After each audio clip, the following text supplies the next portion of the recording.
Não, mais, uns 2 meses atrás.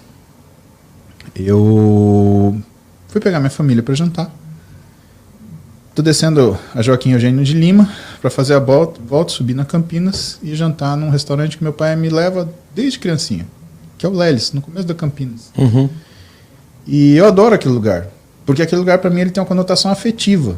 Eu lembro do perfume do meu pai, eu lembro do cheiro do terno dele, eu lembro do cheiro de couro da pasta dele, né? E pai tem aquele cheiro de perfume mascarado com lã de terno e couro de sapato e bolsa, né? Então eu lembro isso, e eu lembro isso me deixa feliz. Então eu chego no Lelis, é essa sensação que eu tenho. E eu descendo a Joaquim Eugênio de Lima, eu tive um já me vi. Já me vi é uma sensação, já me vi e déjà vu. Sim. Uhum. São alterações de encadeamento da memória. Quando você tem um já me vi, é como se pegasse uma memória que está sendo recente, a sua memória de trabalho que estou fazendo agora, e retirasse ela do seu modo de sistema de arquivo. Onde eu estou? Nunca vi esse lugar antes. O déjà vu, não. O déjà vu Eu já estive aqui. Exatamente. É quando você pega uma coisa recente e coloca para trás no seu banco de dados. O já me vi é quando você tira como se você nunca tivesse visto. E eu olhei aquilo e falei, nossa, que engraçado. E na hora eu achei engraçado, porque eu sei o que é, eu sei o processo neurológico, eu sei a fisiologia que está por trás, eu achei que legal, estou vivendo um já me vi. Fiz a curva, peguei um pouquinho nos Estados Unidos, subi e deixei o carro. O garçom veio tirar o pedido. E eu fiz o pedido. Só que eu esqueci que eu fiz o pedido. Eu chamei o garçom, falei, garçom, por favor, eu quero isso, isso, isso e isso. A Roberta olhou para mim, a Clara olhou para mim, a Duda não estava, a Duda, minha mais velha, ela ficou em casa. E eu assustei, porque elas olharam para mim de forma estranha. Aí eu lembrei que eu tinha feito o pedido, só que eu não conseguia lembrar que eu tinha feito o pedido. Nessa hora, meu coração acelerou, sem brincadeira, ele foi a 180, assim. E eu lembro exatamente o que eu fiz, eu pus a mão na mesa, desse jeito, eu apoiei minhas mãos na mesa, senti meu coração bater rápido, senti aquele gelado na cabeça, escorreu um suor. Eu falei, cara, isso daqui é um infarto ou um AVC. E aí eu senti como se tivesse um raio na minha cabeça. Eu falei, não, tranquilo, é só um HSA, uma hemorragia subaracnoide. Eu falei, bom, eu tenho 5 minutos para viver. Eu olhei para Roberto e falei, me tira daqui, eu estou passando muito mal. Me leva imediatamente para o Sírio, que é o hospital mais perto. Eu sou médico da casa também. Ela me pegou, enfiou no carro e foi conversando comigo. E eu no carro, ela foi tentando falar comigo, eu não conseguia concatenar ideia. Mas eu pensava assim, bom, deixa eu ver, o que está acontecendo comigo? Será que é vascular? Se fosse vascular, eu já tinha perdido a consciência. Então, provavelmente não é HSA, porque senão eu também ia estar morrendo de dor. É um AVC? Pode ser um AVC, mas eu vou olhar para a cara da Roberta, se eu tiver com o rosto torto, ela vai me falar. Eu olhava para a cara dela e ela não falava nada.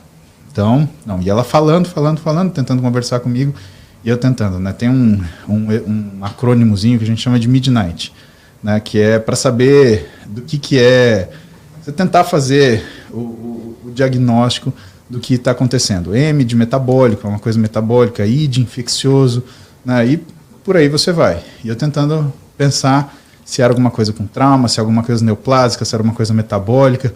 Não está encaixando nada, só está sobrando tumor e vascular. Chegamos, do jeito que a gente chegou no Sírio, eu já fui com o atendente e falei, olha, eu tô com uma suspeita de AVC, eu preciso que você chame a emergência. E aí, na hora, fui atendido. E aí chegou um neurologista, acho que era Alexandre o nome dele, doutor Alexandre, gente boníssima. Ele falou, calma, Paulo, você consegue tirar a camisa? Tirei a camisa, ele falou, você é meio grande, né? Eu falei assim, cara, se colar eletrônico tá ótimo. Aí ele deitou, fez o exame físico dele, ele falou, Paulo, AVC não é. Fica tranquilo, você não tem sintoma nenhum de AVC. Né? Eu só não sei o que está acontecendo. Mas calma, a gente vai descobrir. E aí eu conversei com ele e falei assim, eu tô com medo de ser uma neoplasia. E se for uma neoplasia que está comprimindo alguma área vital, eu vou ficar nesse liga e desliga para sempre. Porque o que acontecia? Eu tinha 5 minutos de memória e acabava. 5 minutos de memória e acabava. Sabe a Doris? Foi repetindo isso. Não Procurando foi só Nemo? Não, isso foi o tempo inteiro. Eu ligava e desligava, ligava e desligava, ligava e desligava. Parecia um pisca-alerta meu cérebro. Caramba. E eu lembrava de 5 segundos que eu tinha para trás. Então 5 segundos, 5 segundos, 5 segundos, 5 segundos. Então eu tinha que fazer uma concentração tremenda para eu conseguir manter uma linha de conversação e ficar e conseguir terminar uma ideia. A Roberta e a Clara de lado, deixaram ela ficar perto, elas ficarem perto. A Roberta apavorada, a Clara fora dela, tadinha. Quantos anos a Clara tinha? Ela tem 10 anos. Foi recente agora? Foi 2 meses. 2 meses, mais ou menos. E aí, as duas sem saber o que ia acontecer, e eu pensando o que eu podia falar em 5 segundos que eu não parecesse louco. Ou que eu não parecesse que eu tivesse mal. Aí eu peguei, chamei a Clara e falei, deita aqui comigo. Tá tudo bem. Então eu ficava parando para eu conseguir falar uma coisa. E assim, tentando fazer força para não repetir. E nisso, minha angústia estava aqui. Porque eu via a minha mulher sabendo que era alguma coisa séria e a minha filha sem saber o que fazer. Ou sem saber o que está acontecendo. O que é pior?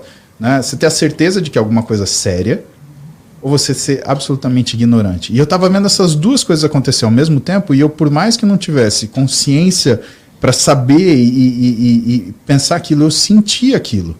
E a única coisa que eu sentia agora, então, era um medo. Do quê? E se for uma neoplasia? E se eu for ficar assim o resto da vida? Porque aí não tem o que fazer. E aí é uma coisa grave e nem sempre você consegue ter uma cirurgia que consiga resolver, dependendo da área que está o tumor. Cara, você não resolve, Bianca. Tem tumor que é inoperável, infelizmente, tragicamente, é uma tragédia. Né? E pode acontecer com qualquer pessoa. Pode. É um tumor.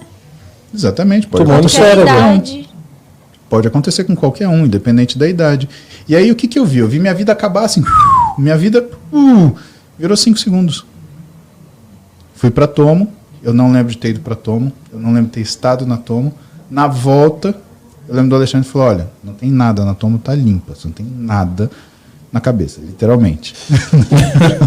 Isso já... Inclusive, a gente está pensando em implantar um cérebro aqui para ver se... você está precisando, vamos colocar um pouquinho aí. Eu falei, cara, nem que seja merda, põe alguma coisa aí dentro que qualquer coisa tá valendo. E aí ele sentou comigo e conversou. Eu falei, cara, o que você fez essa semana? E nem tinha caído a ficha. Nessa semana, eu estava resolvendo uma série de coisas, estava escrevendo, estava preparando um curso de 40 horas que eu dei. Eu estava dormindo 2 horas por noite. E na sexta-feira, para o sábado, porque isso foi um sábado à noite, eu não dormi. Eu simplesmente deixei rolar. Eu falei, tô acordado mesmo? Aí eu fui, continuei estudando, trabalhando, papapá. Deu 5 da manhã, desci para treinar, fui treinar, treinei normal. E assim, a vida normal. Só que sono é uma coisa muito perigosa. Então, se você, por exemplo, tira 1 hora do seu sono na segunda-feira, e 1 hora do seu sono na terça-feira, na quarta, você não está devendo 1 hora do sono anterior. Você está devendo também 1 hora do sono da segunda. Então você está devendo 2 horas. Se você dormir menos 1 hora na quarta, então você está devendo 3 horas. Só que essa não é uma conta compensável. Porque o sono tem uma série de importâncias para nós, principalmente fixação de memória. Né? Pensa que tudo que acontece no seu dia fica guardado num lugar no seu cérebro que chama hipocampo, como se fosse um quartinho de despejo. Você joga tudo lá. Datas, acontecimentos, sentimentos, compromissos, obrigações, medos, tristezas, alegrias, você joga lá. À noite, quando você dorme, existe um processo de corticalização. Então, essas memórias ascendem para as áreas específicas do córtex a que elas pertencem. Então, a parte numérica, algébrica, de conta, ela vai para a área nossa de cálculo, a parte de sentimento, assim por diante, e as coisas, às vezes, elas dividem duas memórias. Né? Então, por exemplo, eu tenho uma memória afetiva. Eu vou dar uma aula com a Roberta. A Roberta é uma memória afetiva, a aula é uma memória de trabalho. Né? Essas memórias, elas se cruzam e elas ganham 2 lugares. Por isso que às vezes fica difícil de você esquecer, porque a gente brinca, fala que o sentimento é a cola da memória. Né? Mas é a hora que isso acontece. Né? E eu continuei indo a semana. Aí ele virou e falou, Paulo, você está sem dormir 1 semana. 2 horas não é sono. Você cochilou. Você não ciclou uma vez, você não fixou uma memória, você não fez absolutamente nada.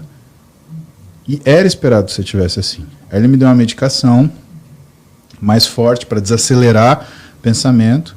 E eu lembro que esse tempo no hospital não foi mais que 1h30. Para mim tinha sido a noite inteira. E eu cheguei em casa, era mais ou menos umas 10 da noite, 10h20 mais ou menos. E eu lembro que eu estava deitado na cama conversando com a Roberta, já mais calmo. E eu lembro que assim, foi muito, muito conciso. Eu olhei para ela e falei assim, amor, eu tô com sono, eu vou dormir. Eu deitei no travesseiro e dormi. Acordei no dia seguinte só às 7 da manhã. Parecia que tinha levantado ressuscitou, né? Saiu da